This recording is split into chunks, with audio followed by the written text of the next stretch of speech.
Hi everyone, good morning and welcome back.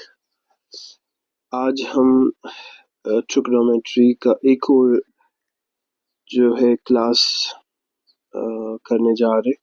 आज जो मैंने टॉपिक चुना है वो पाइथागोरस थ्योरम है, ठीक है ना। पाइथागोरस थ्योरम देख सकते हैं कि इक्वेशन है h² = b² + p², ठीक है।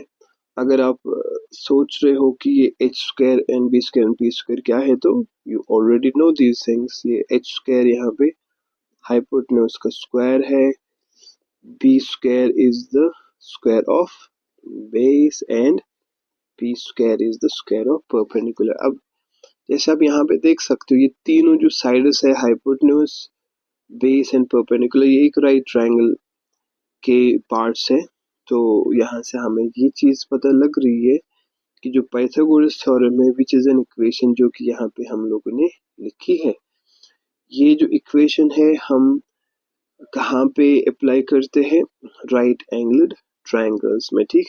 अक्सर अगर आपको कोई ऐसी प्रॉब्लम होगी जहाँ पे आपको किसी भी राइट ट्रायंगल के कोई दो साइड्स गिवन होंगे, तो तीसरा साइड आप इस इक्वेशन से फाइंड कर सकते हो, ठीक है।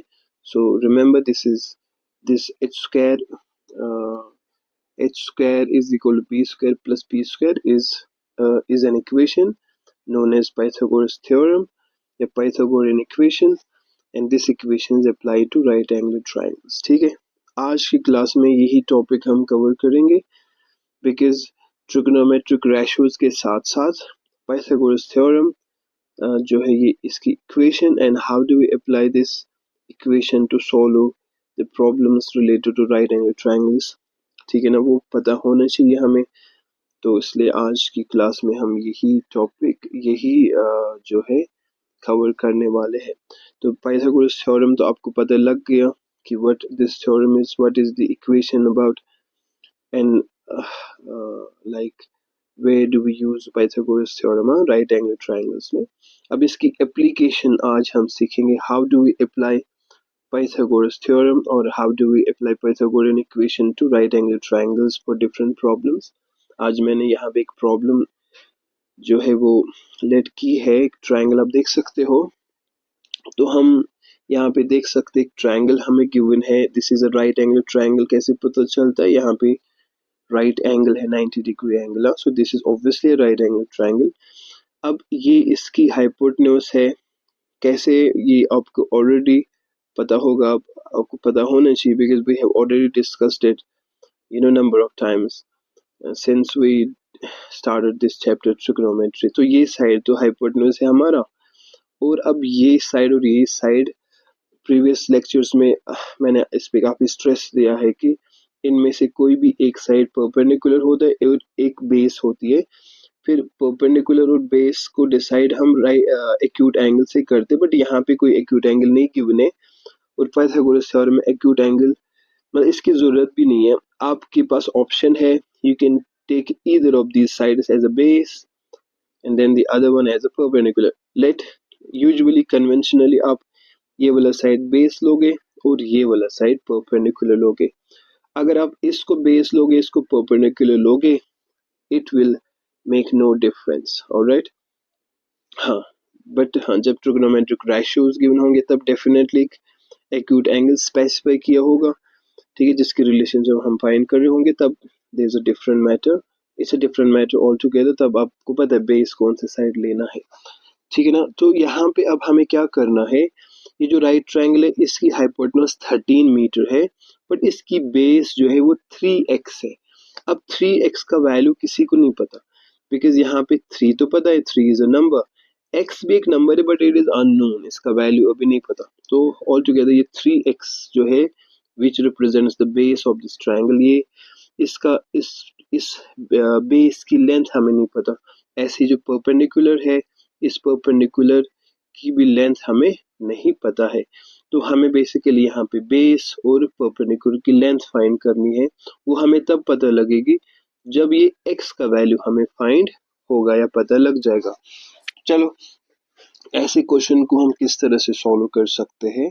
बिल्कुल इजी सॉल्यूशन है। अब बिकॉज ये राइट एंगल ट्रायंगल है तो we can employ Pythagoras theorem. कोई बोलेगा sir why don't we use trigonometric ratios here, क्योंकि हमें कोई एक्यूट एंगल स्पेसिफाई नहीं कर रखा है, ठीक है ना, तो हम यहाँ पे ट्रिग्नोमेट्रिक रेशियोज नहीं सॉल्व यूज कर सकते।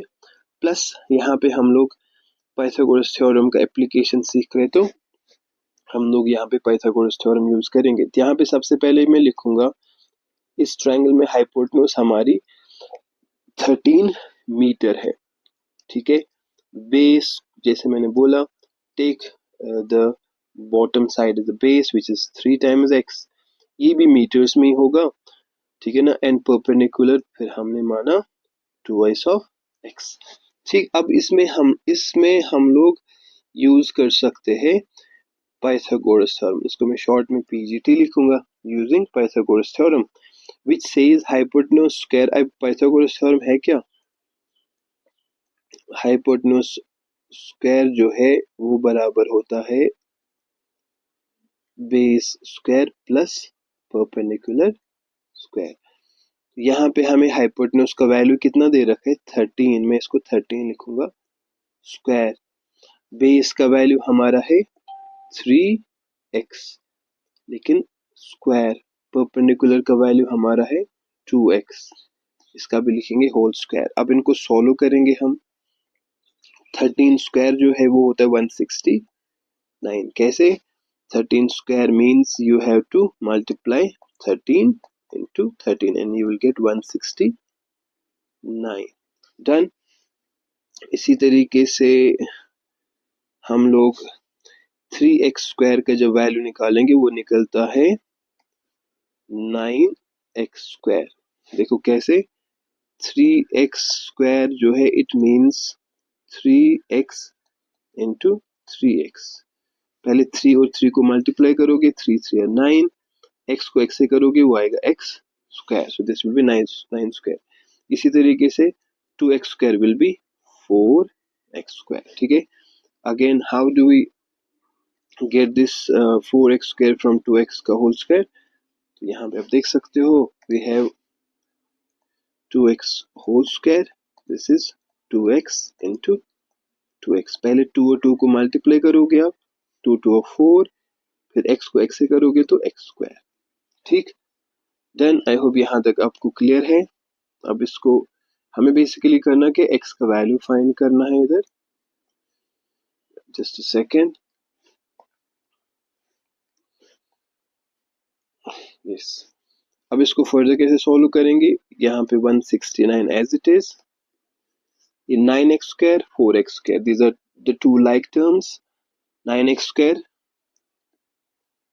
प्लस 4x स्क्वायर का जब ऐड करोगे आप वो निकलेगा आपको 13x स्क्वायर, तो this will be 13x square, ठीक है।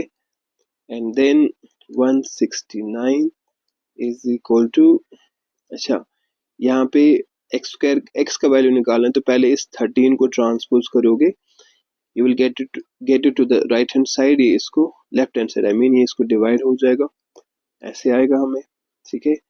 तो फिर 13 और 169 को डिवाइड करोगे यू विल गेट 13, तो x स्क्वायर जो हमारा है वो कितना आता है, वो आ जाता है 13।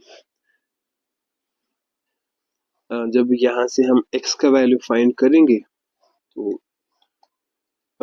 दिस विल बी, जैसे x स्क्वायर हमें 13 के बराबर निकला, सो वी कैन, अगर हम दोनों साइड से स्क्वायर रूट अप्लाई करेंगे यहाँ से भी और यहाँ से भी स्क्वायर रूट, तो यहाँ पे स्क्वायर रूट कैंसिल हो जाएगा, तो x का वैल्यू हमारा यहाँ पे अंडर रूट ऑफ 13 निकलेगा।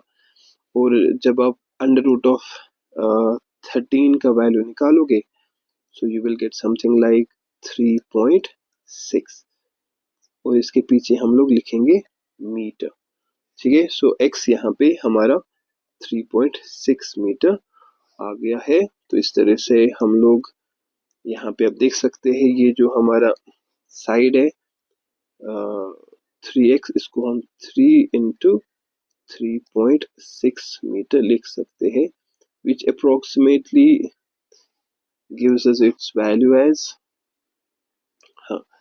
3.6 3 6 18, 1 carries 3 9 10, so लगभग 10.8 मीटर इसकी बेस है। इसी तरीके से यहाँ पे आप करोगे 2 into 3.6, that will almost be 7.2 metre. ठीक है ना। तो इस तरह से आप क्या कर सकते हो, you can use Pythagoras theorem to solve the problems regarding or related to right angle triangles, जैसे यहाँ पे हमने किया। ठीक है ना। तो चलो इंशाल्लाह जो नेक्स्ट हमारी क्लास होगी उसमें हम जो ट्रिग्नोमेट्री की पहली एक्सरसाइज है क्लास 10th की वो स्टार्ट करेंगे। ठीक है ना। We will try to solve the exercise questions in the next lecture. Okay, stay tuned and subscribe to my channel, share and like. See you again. Take care.